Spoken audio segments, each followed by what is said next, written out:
Hello friends, hi, this is Ashish and welcome to another interesting video. आज के video और interesting होने वाला है क्योंकि इस वीडियो में हम ऐसे स्टॉक के बारे में बात करेंगे जो स्टॉक अभी 600 रुपीज के आसपास चल रहा है। कोविड से अभी तक वो 200% के रिटर्न्स दे चुका है, बट कंपनी फिर भी उसे ऑलमोस्ट 875 रुपीज 900 रुपीज के अंदर बायबैक कर रही है। क्या पता है आपको ये बात? 900 रुपीज के आसपास कंपनी सोच रही है इसकी वैल्यूएशन अभी भी कम है और वो आपसे इन्वेस्टरों से बोल रही है मैं 900 रुपीज में भी 875 एक्चुअल में मैं बाय करने में इंटरेस्टेड हूं। अब क्या लग रहा है उस स्टॉक का, कहां से उसकी वैल्यूएशन और कितनी ऊपर जा सकती है, क्या वो एक और मल्टी बैगर स्टॉक निकल कर आएगा, उस सब के बारे में डिटेल में बात करेंगे। अगर यहां पर आप देखें तो ये जो स्टॉक है कोविड से अभी तक इसमें ऑलमोस्ट यहां पे 200% के रिटर्न्स हमें मिल चुके हैं, ऑलमोस्ट 190% के आसपास।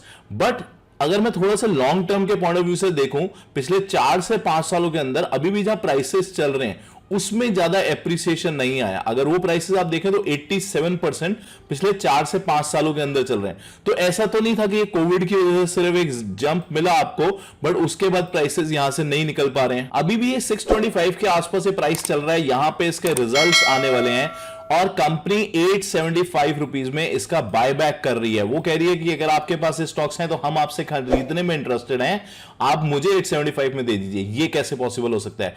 टेक्निकली देखें तो ये स्ट्रक्चर अगर आप देखें ना, यहां से एक ब्रेकआउट आया है और प्राइसेस ने जो टॉप नहीं निकाल पा रहा था, प्राइसेस उस टॉप को निकाला और अब काफी टाइम से उसी रेंज में चल रहा है। ये एक मंथली चार्ट में आपको दिखा रहा हूं तो आप समझ सकते हैं पिछले कितने महीनों से एक रेंज में चल रहा है। मार्च 30 2022 में कंपनी ने बायबैक ऑफर लेकर आई थी और वो बायबैक ऑफर के हिसाब से कंपनी अभी 875 रुपीज का प्राइस आप यहां पे देख सकते हैं, नॉट एक्सीडिंग 875 रुपीज। उस 875 रुपीज की वजह से 1100 करोड़ की कंपनीज बायबैक कर चुकी है। मतलब कि कंपनी इंटरेस्टेड है कि 875 पे भी मैं लेने में तैयार हूं आपसे प्राइसेस।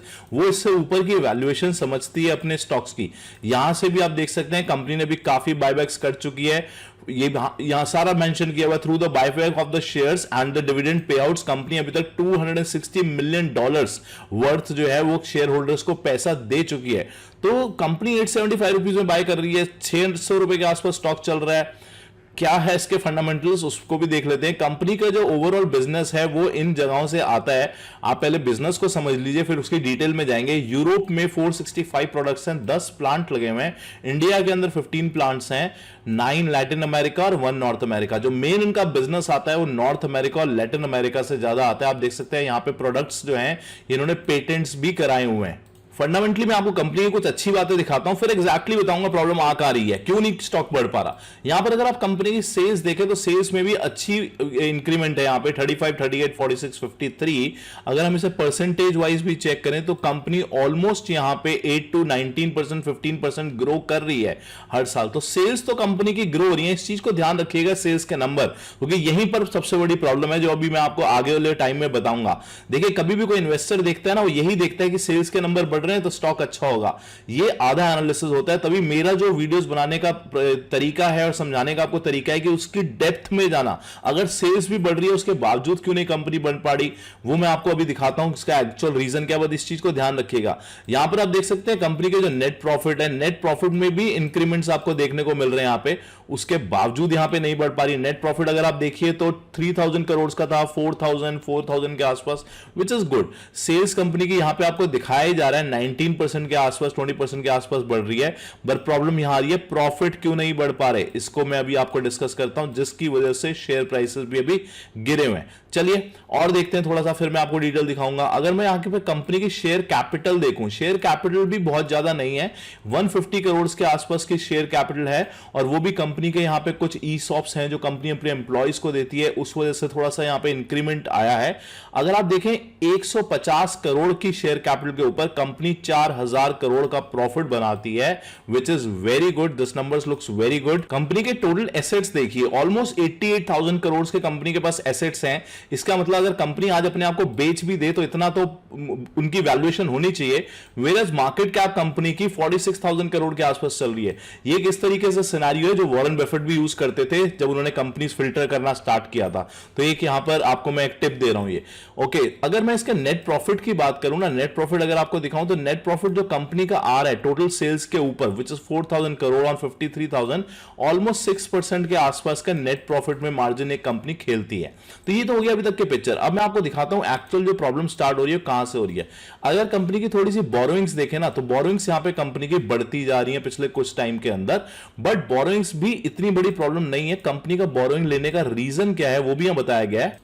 कंपनी ने एक एरेस्ट्रा लाइफ साइंस करके कंपनी है जिसको एक्वायर किया है 2020 के आसपास, जिसमें ऑलमोस्ट बोरोइंग जो थी 21,000 करोड़ की बोरोइंग लगी है। तो वो एक रीजन है। और कंपनी की हिस्ट्री भी जब मैंने चेक करी तो मुझे ये पता चला कि हाँ, कंपनी बहुत सारी एक्विजिशंस करती रहती है। यहां पे ये उनका पुराना तरीका है मार्केट को कैप्चर करने का। और यहां पे वो बोल भी रहे हैं कि जो भी हमारा कैश फ्लो जनरेट होगा उससे हम अपने डेब्ट्स भी पे कर देंगे। तो इसका मतलब ये समझ में आया कि बोरोइंग भी इनका एक्चुअल रीजन नहीं है। इस चीज को ध्यान से पढ़िए, सारी प्रॉब्लम यहां पर बताई गई। जब मैंने कंपनी की कॉन कॉल पढ़ी, प्रेजेंटेशंस पढ़ी, तभी हम बोलते हैं कि फंडामेंटल एनालिसिस के बाद आप कॉन कॉल्स भी देखिए। यहां पे कॉन कॉल्स कोई नहीं देखता, सिर्फ फंडामेंटल में देखा सेल्स बढ़ रही है, इसका मतलब कंपनी अच्छी है, राइट। सेल्स क्यों बढ़ रही है मैं उसका आपको एक्चुअल रीजन दिखाता हूं, वो यहां बताया गया है। The entire 10% growth almost has come from the price increase. Price को बढ़ाया गया जिसकी वजह से हमारे सेल्स के नंबर यहां पे बढ़ गए हैं, ना कि एक्चुअल में हमारी सेल्स के वॉल्यूम्स बढ़े हैं। यहां पे देखिए, so if you look at 23, our growth was due to pricing, not to volume. Management खुद बोल रहा है कि हमने जो प्राइसेस अपने प्रोडक्ट्स के बढ़ा दिए उस वजह से हमारी सेल्स पे रेवेन्यू आपको ज्यादा दिख रहा है, वॉल्यूम में हम नहीं बढ़े। बट वो ये बोल रहे हैं we would expect in 24 for that to flip and our growth next year will come from the volume at least. तो यहां पर आप समझ रहे हैं प्रॉब्लम हो क्या रही है। जब भी कंपनी की सेल्स रेवेन्यू बढ़ता है तो रेवेन्यू में क्या होता है, प्राइस होता है और सेल्स होता है। जैसे कि मेरी 10 रुपए की सेल्स हुई और मेरे कितने प्रोडक्ट्स बिके, 100 प्रोडक्ट बिके, तो 100 इंटू 10 इज 1000 रुपीज। लेकिन अब मेरी नेक्स्ट ईयर भी 100 ही प्रोडक्ट बिक रहे हैं, लेकिन अब मैं 10 रुपीज के प्राइस पे नहीं बेच रहा, मैं 12 रुपीज के प्राइस पे बेच रहा हूं। तो अब मेरा रेवेन्यू हो गया 12,000 रुपीज का। तो आपको सेल्स में तो नंबर बड़े हुए दिखेंगे 10 से 12,000, बट एक्चुअली में मेरे प्रोडक्ट्स उतने ही बिक रहे हैं, वॉल्यूम मेरा उतना बिक रहा है और कंपनी ने यहां एक्सेप्ट भी किया। ये सबसे बड़ी प्रॉब्लम है कंपनी के प्राइसेस, स्टॉक प्राइसेस जिस वजह से ऊपर नहीं जा पा रहे। एक और प्रॉब्लम जो कंपनी की मुझे यहां पे कॉन कॉल्स में देखने को मिली, ये मिली कि कंपनी का एक प्लांट जिसमें कुछ प्रॉब्लम हो गई थी उनको बंद किया गया, जिससे कंपनी को कुछ लॉस हुआ। इंश्योरेंस से पैसा मिला बट पूरा नहीं मिला। तो ये एक प्लांट नहीं है, ऐसा ही मैंने एक और आर्टिकल पढ़ा जब इनका, वहां भी मेरे को देखने को मिला कि कंपनी का जो इंश्योरेंस था वो पूरा नहीं मिला, जिसकी वजह से ऑलमोस्ट कुछ 200-250 करोड़ रुपीस कंपनी को अपनी जेब से पे करना पड़ गया।